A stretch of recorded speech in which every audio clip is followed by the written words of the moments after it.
दोस्तों अब तक हम 15 मोस्ट इम्पोर्टेंट क्वेश्चन कर चुके हैं। अब हम आगे बढ़ते हैं 16। बीमारी जिसका कारण जल प्रदूषण नहीं है। बीमारी जिसका कारण जल प्रदूषण नहीं है एड्स। ठीक है दोस्तों। भारत का सबसे बड़ा मरुस्थल है सारा मरुस्थल पेरू या गोबी या थार का मरुस्थल सबसे बड़ा मरुस्थल भारत का राष्ट्रीय पक्षी है मोर। ये दोस्तों सब लोग जानते होंगे। मानव स्वास्थ्य पर्यावरण के किस प्रकार से प्रभावित नहीं है। स्वास्थ्य पर्यावरण किस कारक से प्रभावित नहीं है। जल से, मृदा से, वन्यजीव से, वायु से। वन्य जीवन से मानव के स्वास्थ्य को प्रभावित पड़ेगा। कारवुड नेशनल पार्क स्थित है। कारवुड नेशनल पार्क स्थित है दोस्तों उत्तराखंड में। पक्षी उड़ नहीं सकता। जो पक्षी है वो उड़ नहीं सकता है, वो पैंगविन है। पैंगविन के पंख नहीं होते हैं दोस्तों, देखा होगा आपने जो पिक्चरों में टीवियों में जो पैंगविन होते हैं बर्फ में रहते हैं। पर्णपाती वृक्ष नहीं है। पर्णपाती वृक्ष नहीं है दोस्तों। पर्णपाती वृक्ष पीपल नहीं है। भारत का राष्ट्रीय नदी है गंगा दोस्तों, ये सभी लोग जानती हैं। भारत में सर्वाधिक खेती की जाती है। दोस्तों भारत में सबसे ज़्यादा खेती की जाती है। सबसे ज़्यादा आपको पता है दोस्तों हमारे यहाँ में चावल की खेती, गन्ने की खेती, मक्का की खेती। वैसे सर्वाधिक के अकॉर्डिंग चावल की, लेकिन अंश इसका गन्ने की खेती। ठीक है दोस्तों। भारत में पश्चिम की ओर बहने वाली नदी हैं। भारत में पश्चिम की ओर बहने वाली नदी हैं।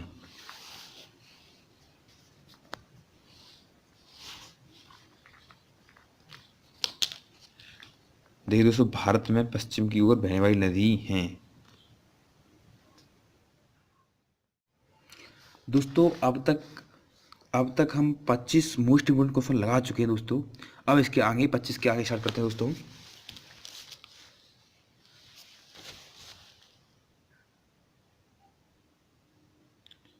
देखिए दोस्तों 25 के आगे आप देखेंगे कि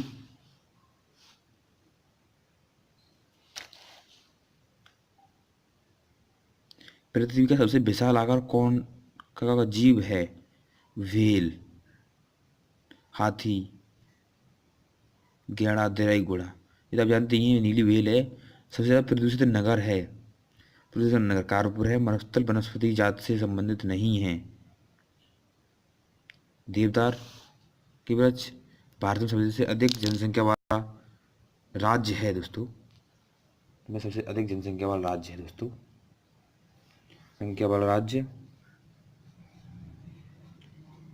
पश्चिम बंगाल है दोस्तों। भारत में सर्वाधिक साक्षरता वाला राज्य है केरल है दोस्तों। भारत में किस प्रकार की जलवायु पाई जाती है। दोस्तों ये तो जानते होंगे मानसून जलवायु अपने अंदर। मानसून का मीन्स होता है दोस्तों कि मतलब जो बारिश के ऊपर डिपेंड करती है, मानसून के ऊपर डिपेंड करती है भाई जलवायु। सर्वाधिक ऑक्सीजन देने वाला पेड़ है पीपल। ये तो दोस्तों जानते होंगे सबसे ज़्यादा ऑक्सीजन जो दिन और रात में दोनों टाइम देता है ऑक्सीजन हमें, वो पीपल देता है दोस्तों। ठीक है। पृथ्वी के तापमान में निरंतर वृद्धि का परिणाम क्या होगा। पृथ्वी के तापमान में निरंतर वृद्धि, लगातार वृद्धि होगी, उसका परिणाम क्या होगा। हिम का पिघलना या फिर समुद्र में जल। राष्ट्रीय फल का नाम दोस्तों। राष्ट्रीय फल दोस्तों आप जानते होंगे हमारा आम है। भारत समय में सबसे घातक है वर्तमान समय में, जो कि वर्तमान समय में सबसे ज़्यादा घातक है। जंगल का काटना, जलवायु परिवर्तन, परमाणु संकट। सभी ये तीनों ऑप्शन सही हैं हमारे दोस्तों। ठीक है। अब आगे चलते हैं हम। हमारे क्वेश्चन 35 हो चुके हैं दोस्तों इम्पोर्टेंट क्वेश्चन। दिल्ली एवं आगरा शहरों के प्रदूषण का मुख्य कारण कौन सी नदी है। दिल्ली एवं आगरा शहरों के प्रदूषण का मुख्य कारण कौन सी नदी दोस्तों। देखिए ये तो आपको जानते हैं दिल्ली और आगरा में कौन सी नदी ज़्यादातर बहती है, वो है यमुना। ठीक है दोस्तों। और उन्हीं के प्रदूषणों का आगरा शहरों के प्रदूषण का मुख्य कारण यमुना नदी होगी। ठीक है। सुंदरबन प्रसिद्ध है हाथियों के लिए। ठीक है दोस्तों। भारत का प्रहरी कहा जाता है। भारत का प्रहरी दोस्तों हिमालय को कहा जाता है। उसको पता है आपको। दमा व श्वास रोग किस प्रदूषण के कारण होता है। दमा व श्वास रोग होता है आपको पता ही होगा दोस्तों वायु प्रदूषण के कारण। निम्नलिखित क्योंकि हम वायु लेंगे तो श्वास नहीं आती है ऑक्सीजन लेने के लिए।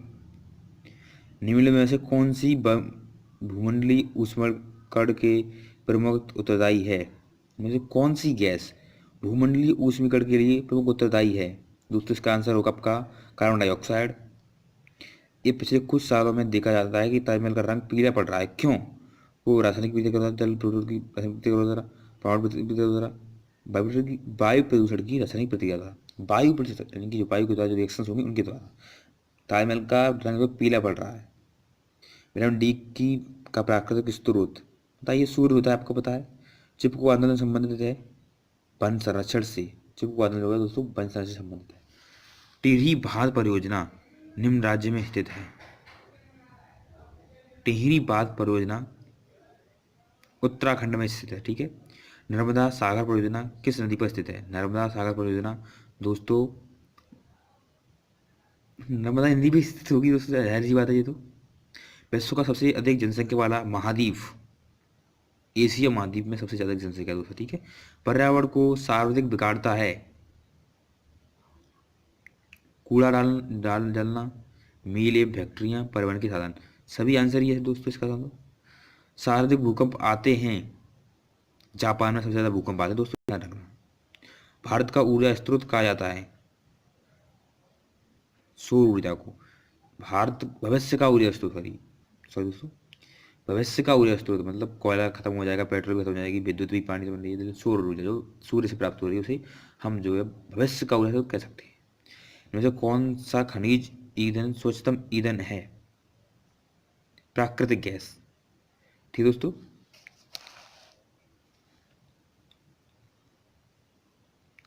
साधक प्राचीन वेद है, सबसे ज्यादा प्राचीन वेद कौन सा है दोस्तों?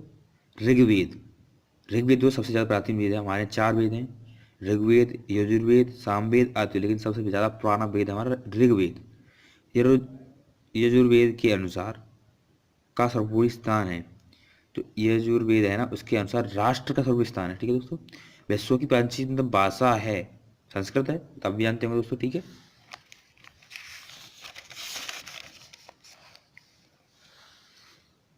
कुल प्राण कितने हैं? देखिए दोस्तों, कुल प्राण कितने हैं? कुल प्राण आप जानते हैं 18 होंगे दोस्तों।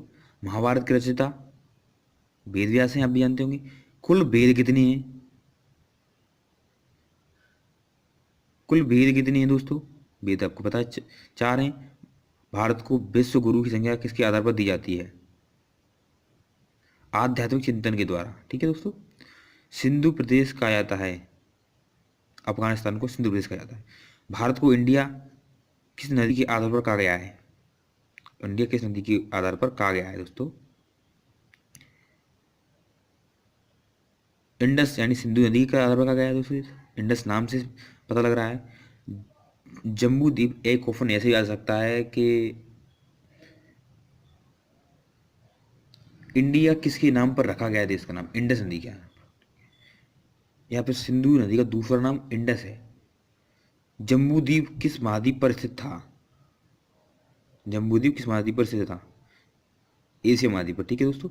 शिव भगवान के नृत्य के रूप में प्रसिद्ध हैं, नृत्य के रूप में तांडव तांडव तांडव करते हैं शिव भगवान, आप जानते ही होंगे दोस्तों। महाभारत में प्रथम गुरु एवं देवता का दर्जा,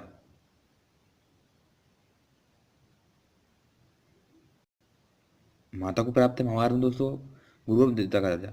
हिमालय भारत की किस दिशा में स्थित है? हिमालय भारत की उत्तर दिशा में स्थित है दोस्तों, पता है आपको। क्षेत्रफल की दृष्टि क्षेत्रफल की दृष्टि से भारत का विश्व में कौन सा स्थान है? क्षेत्रफल की दृष्टि से भारत का विश्व में कौन सा स्थान है दोस्तों? क्षेत्रफल की दृष्टि से भारत का विश्व में कौन सा स्थान है? आप जानते होंगे 7वां, और उसकी दृष्टि से जनसंख्या की दृष्टि से दूसरा, चीन का पहला है। हिमालय की सर्वोच्च चोटी है, हिमालय की सर्वोच्च चोटी माउंट नंदा देवी दोस्तों, गलत है इसमें आंसर। हिमालय की सर्वोच्च चोटी है दोस्तों माउंट एवरेस्ट है, ठीक है। भारत के विशाल मैदान का निर्माण, विशाल मैदान का निर्माण नदियों द्वारा हुआ है। दक्षिण पठार का आकार है त्रिभुजाकार, ठीक है। गौड़ जनजाति मुख्यतः कहाँ निवास करती है? गौड़ जनजाति मध्य प्रदेश में रहती है दोस्तों, ठीक है। भारत संस्कृति की विशेषता है प्राचीन एवं निरंतरता, संवेदनशीलता से जुड़ा, सभी विशेषता हमारी भारतीय संस्कृति में पाई जाती है। वेदों की ओर लौटो नारा किसने दिया था? स्वामी दयानंद सरस्वती ने। अच्छा, वेदों को रूठो।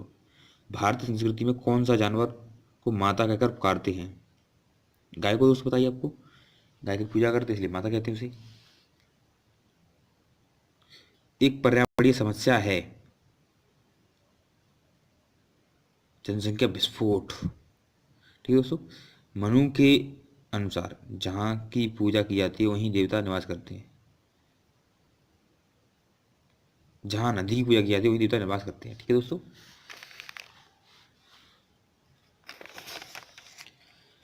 जो दोस्तों संग्रह है एक आपके लिए 100 क्वेश्चन का, मोस्ट इंपोर्टेंट क्वेश्चन का। ठीक है दोस्तों, अगर ये आपने 100 क्वेश्चन लगा लिए तो पक्का मैं गारंटी से कहता हूँ 40 क्वेश्चन में से 100% फंसेंगे आपके दोस्तों। मतलब आप पास ला के 100 क्वेश्चन में से कराओगे दोस्तों। 100 क्वेश्चन में मोस्ट इंपोर्टेंट क्वेश्चन है, 100 क्वेश्चन मोस्ट इंपोर्टेंट है दोस्तों, मोस्ट इंपोर्टेंट।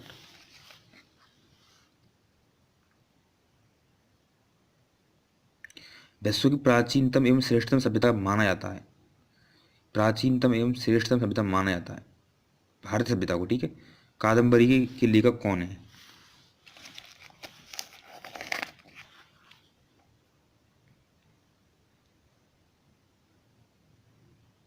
कादम्बरी के लेखक कौन है? वे लेखक हैं दोस्तों बाणभट्ट।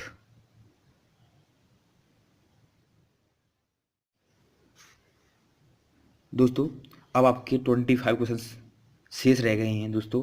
अब मैं आपको 25 का वीडियो सेकंड वीडियो पार्ट में दे दूंगा दोस्तों आपको, इसलिए सॉरी दोस्तों, मैं आप सेकंड पार्ट में दे दूंगा। मोबाइल मतलब बंद हो गया इसलिए मैं आपको सेकंड पार्ट में 25 क्वेश्चन इम्पोर्टेंट दे दूंगा।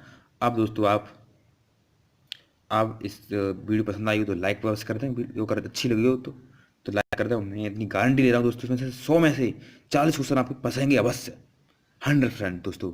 नहीं तो मैं वीडियो बनाना बंद कर दूंगा दोस्तों इसके ऊपर। ठीक है दोस्तों, और अगर वीडियो पसंद आई हो तो लाइक कर दें और चैनल को सब्सक्राइब भी कर लें दोस्तों।